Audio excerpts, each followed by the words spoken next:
Assalamualaikum warahmatullahi wabarakatuh. Selamat datang di Inspirator Sukses. Kali ini kita akan membahas mengenai uji rantes autokorelasi untuk uji asumsi klasik adalah prasyarat apakah data yang diregresikan itu memenuhi uji asumsi klasik autokorelasi atau enggak. Nah, kali ini menggunakan uji rantes. Bagaimana pengaplikasiannya? Uji autokorelasi juga dapat dilakukan melalui rantes. Uji ini merupakan bagian dari statistik non-parametrik yang dapat digunakan untuk menguji apakah antar residual terdapat korelasi yang tinggi.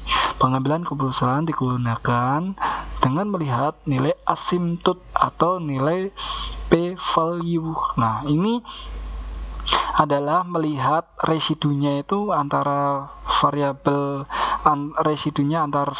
independen dan dependen itu apakah sama atau enggak. Nah, ini hubungannya bagaimana? Itu dilihat dari nilai p-value-nya. Nah, keputusan uji autokorelasi dengan rantes itu apabila p-value lebih kecil dari 0,05 maka data terjadi autokorelasi. Apabila p-value lebih besar dari 0,05 maka data tidak terjadi autokorelasi. Bagaimana langkahnya? Silakan simak contoh berikut ini.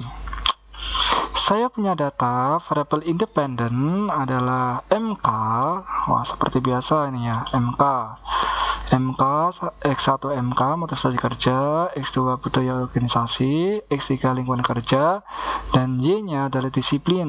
Nah, ini kita input ke SPSS.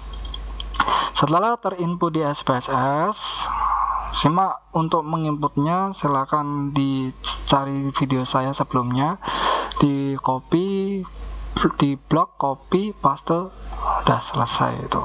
Nanti akan didapatkan inilah yang akan diuji, yaitu skor totalnya MK variabel X1, BO variabel X2, kemudian LK ini adalah skor totalnya, DK juga skor totalnya. Nah, langkah untuk uji non parametrik menggunakan rantes, uji autokorelasinya itu bagaimana? Sebelumnya diregresikan dulu. Nah, kita nanti hasil regresi itu akan mendapatkan unstandardized residual. Caranya list regression linear. Nah, variabel dependen di sini adalah DK, variabel independennya MK, BO, LK. Itu adalah skor total dari masing-masing pertanyaan. Kalau sudah di save-nya itu dicetak standardized, kemudian continue, kemudian OK.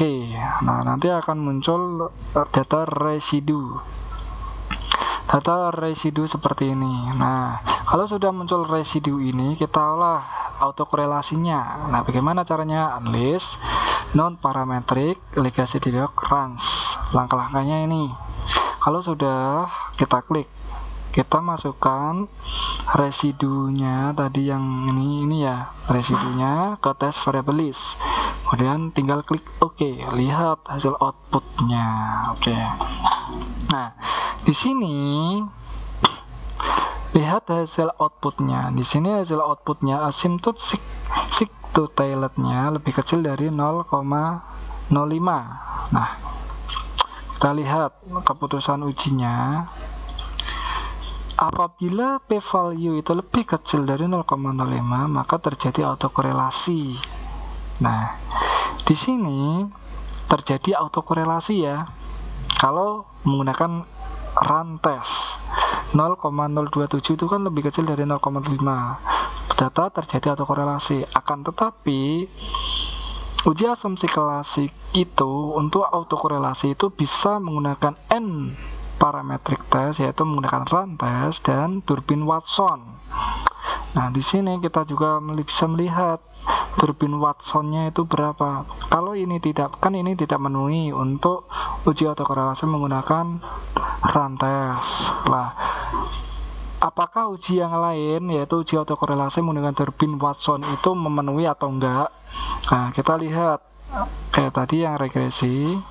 Kita lihat juga ya, regresi linear kan tadi ini save, kemudian statistik turbin, kita mau melihat nilai turbin Watson-nya berapa, dan continue, kemudian OK. kita akan melihat nilai Durbin Watson-nya ternyata di sini 1,926.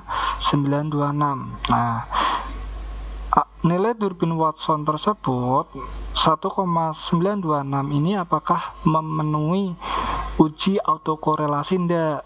Nah, kalau kan tadi ini untuk nilai rantesnya itu tidak memenuhi.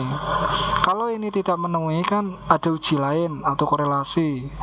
Kita lihat Durbin Watson-nya. Kalau Durbin Watson ini sudah memenuhi, berarti artinya kita memakai Durbin Watson aja. Jadi yang rantes kita nggak pakai. Oke, gitu aja untuk penjelasan Durbin Watson. Bisa disimak di video yang lain, yaitu di uji asumsi klasik dasar. Di situ ada autokorelasi Durbin Watson.